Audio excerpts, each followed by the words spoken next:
Hi friends, it's your pal Scott Garibay, and today we're going to talk about Dungeons and Dragons, and we're going to talk about independence drumming.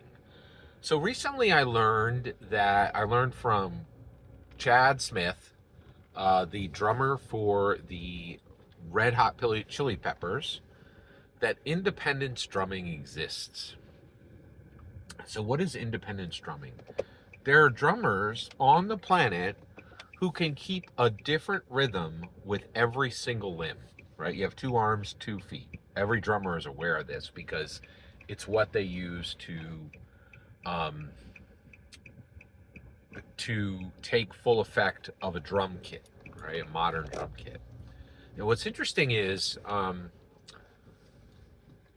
I believe, having learned this, I don't even think we're close to capacity on dungeon mastering.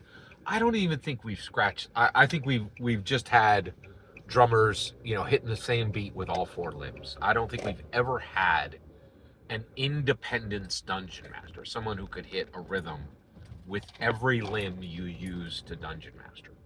So what I want to talk about today is someone who is what if you could hit an accent on the hi-hat with your left foot?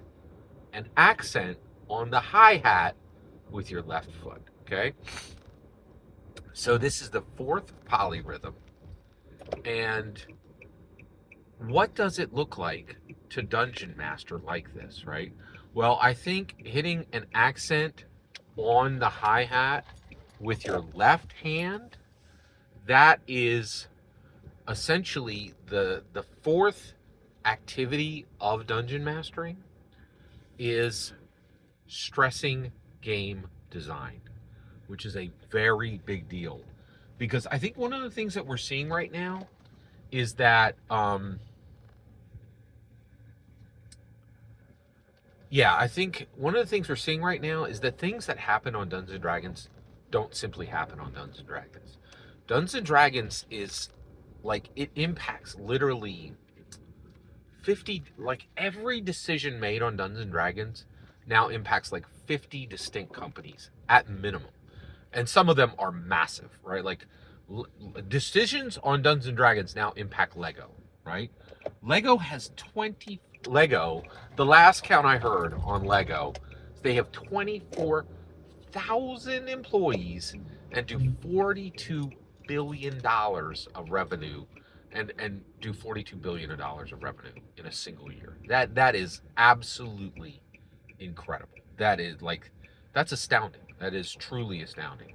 So, and so basically, I think, the fourth polyrhythm of dungeon mastering is stressing game design for Dungeons and Dragons.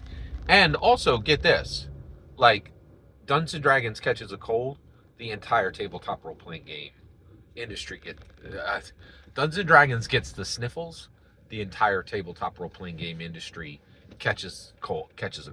Like, and I don't think this is really debatable anymore. I okay, admitted, I'm in the bag for Dungeons and Dragons, but a lot of the things I'm saying, you will hear them from much more, like, respected, the same. I think a lot of what I'm saying on Dungeons and Dragons performance is being echoed on Teos Abadia and Sean Merwin's Mastering Dungeons every week. Last week they were talking about Tales of the Valiant, right?